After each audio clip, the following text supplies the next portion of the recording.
Hello, my lovely Dolly family. Debbie here from Debbie's Little Darlings. I've got to do a voiceover on this because my microphone didn't work, so I'm a bit annoyed about that. I've got to get a new one. But I thought I'd take some pictures and film of the museum. Now, that pram there, my mum had one of them, and me and Angela, I've tacked a picture on the end of me and my sister in one of them. And look at that groovy wheelchair. There's some pictures of the boats, because obviously Ramsgate's got a lot to do with boats. And then as we go on here, there's some coffins, and this is how they used to put people in who was dead, and they'd have to look in the holes.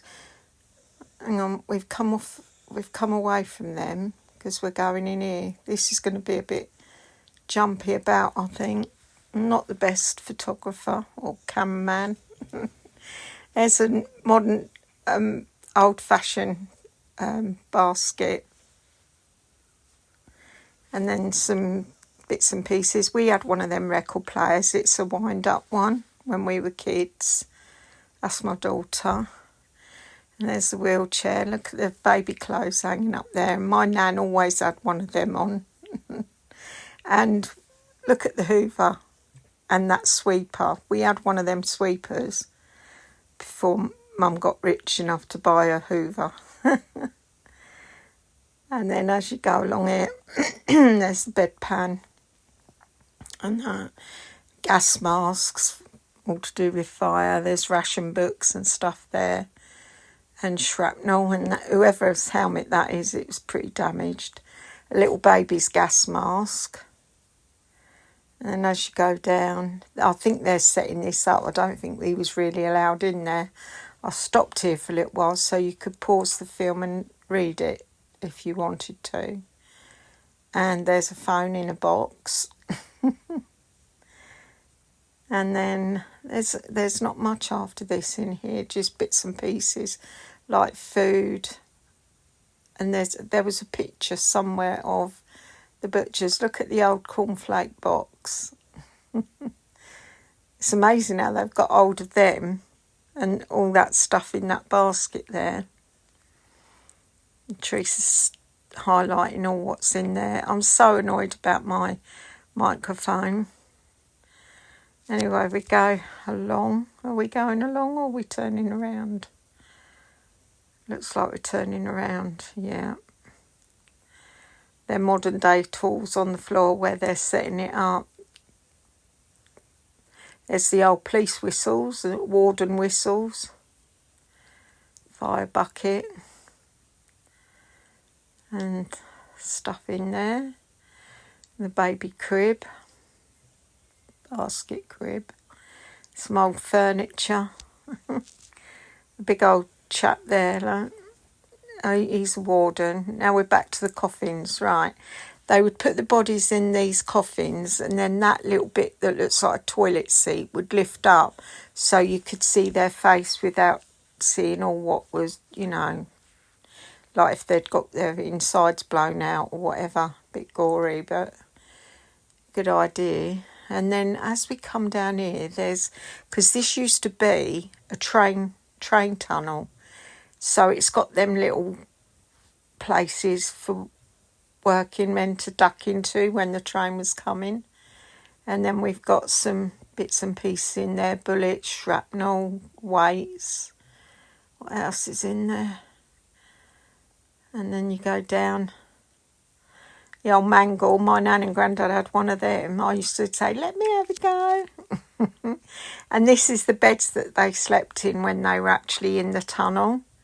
It was all kitted out in there. Hundreds of people were in there. And then we come down here, we've got an old butcher's bike there, with the looks. There's loads of stuff to read, and my nan and granddad had one of these in their back garden. But theirs had a metal roof on it as well. So if you couldn't get down here to the tunnel, you think. And because we imported a lot of food in the war, in general, actually. But in the war, it was dangerous getting it to us, so the government encouraged us to grow our own fruit and veg. And that was just a little piece on that. That's my daughter's shoulder. And then there's the old stretchers there, look. And this man looks very happy. He's got the grumpiest face ever. And there's some little kiddies' games that they must have played in there to keep the kids occupied. There's Shove Halfpenny. Teresa knew the names of them all, but I only know Shove Halfpenny. She knows quite a bit. There's some pictures of Ramsgate after it had been bombed, so you can see why a lot of them lived in these tunnels. I suppose if your house was bombed, you went down there, because like I say, the postman used to deliver down into the tunnels, and that's what it looked like when it was a train affair. And then there's some that's what it's like in there. It's all carved out of the chalk. I mean, that's a feat in itself. And there's some more war things. That was VE Day when they're celebrating in the street. It must have been a great day, actually. A great day. And then there's just maps. There's the miners digging out the tunnel. There was loads of entrances to the tunnel. We used to play in one. It was boarded up, but you could still walk down to the steps into it, and then it was boarded up, but they've since filled it in. They've filled in a lot of the entrances for safety, I suppose, with the kids of today going in. And then we got some more hats and memorabilia there of that era. There's my daughter. And this was a sandpit with marbles in, and this was the bloke that engineered the tunnels. Oh God, I can't remember his name. Oh, there, Richard Dangar Brimmel. Amazing feat of engineering. And that was for the kids to play marbles in, because obviously marbles was the in thing there. There's the old siren over there. See, there's so much you can read about it, but there's the actual station. That was. Because the trains used to go along the seafront. You'll see there's a model of it in a minute, I think. I don't think we've missed it. And that was the houses that's where they lived. How bad is that? I suppose really they were glad to be alive. I mean, it's hard for us to to get the concept of war. Here it is. This is what it looked like. And you'll see all of this top bit in the when we go to the harbour, because I took a little bit of film along the prom there and by the harbour. And there's the steps. There's 101 steps. We used to count them when we were kids. I wouldn't be able to walk up there now. Oh my goodness. They call it Jacob's Ladder. And then I think I end it here. There's all what their clothes would have been in. The old chair there, look. So I end it here. That's just the cafe, them tables and chairs. Then you got the flags, and that's just the image of it going down. So I'll finish it here, and we go in the... Right, we're walking along the prom now, and this used to be a casino, and then in my day it was a nightclub. I used to go there a lot. If you wanted to know any Ramsgate goss, that's where you'd go. You'd know everything. It's now the largest Witherspoons in the country. So it's called Victoria Pavilion, I believe. So then we just walk around here. You've got the poppy. That's to do with the poppy celebrations, that spirally thing. I'm not sure if that telephone still works because no one uses them anymore. So, and then big balls of concrete there to stop people parking on the path.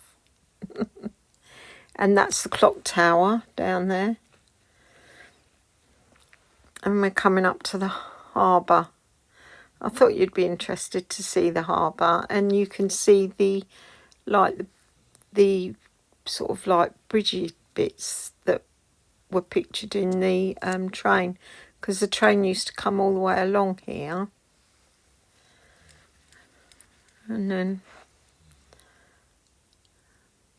some of them my old drinking haunts when I was old enough to drink and go out and that. We used to go down here and in the pubs and then in the nightclub. There used to be another nightclub that was right up a bit further that we used to go in, Nero's it was called. There's quite a few people about today. I was quite surprised, but then it was lovely. Tracy gets a bit annoyed, but she's a bit short-tempered because she feels so rough, you know. Anyway, we're coming up to the harbour now. You can see some of the Victoria lights are still there. There's one there.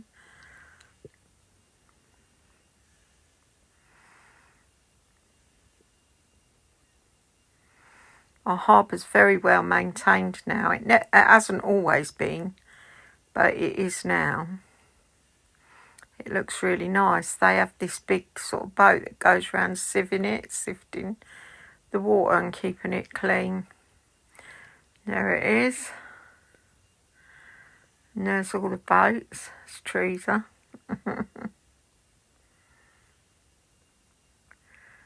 There's all the boats. There's an actual barge just down here, and it looks like they live on the barge. So I don't know how much they pay rent, because it's like too big to stick out. So it takes about 3 or 4 spaces. So, but it might be cheaper. And there's a little, that big chimney there. That's a steamboat, I think. I think that boat does trips out, you know. Let's see.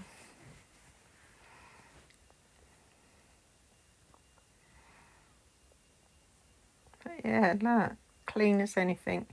Funny colour water, but it's clean water. I wouldn't want to fall in it though, that's for sure. They used to have a little, like a boardwalk going around the wall there, but so the boats used to just all stay around the thing, but it's way more organised now, and well kept, and that's probably because they pay quite a lot of rent to moor their boats down there. And then if you go straight across this crossing, that's the town, Ramsgate town up there. And if you turned right at this junction, you'd go up the hill and there'd be on the left-hand side a waterfall. It was lovely. I used to love what we'd run. We'd be walking down the beach and would run down to see, so we could look at the waterfall a bit longer. It was pretty, but it's at the moment there's no water there. It looks like they're investing in it a little bit. But look, it's quite a big harbour. There's quite a lot of boats. And there's the barge. Oh yeah. It was beautiful down there today, absolutely beautiful. So we're coming to the end. So I'm going to do a giveaway here. I'll show you the giveaway and I'll call it in the other. But there's the pram, and that's me and my sister in there. That's the end.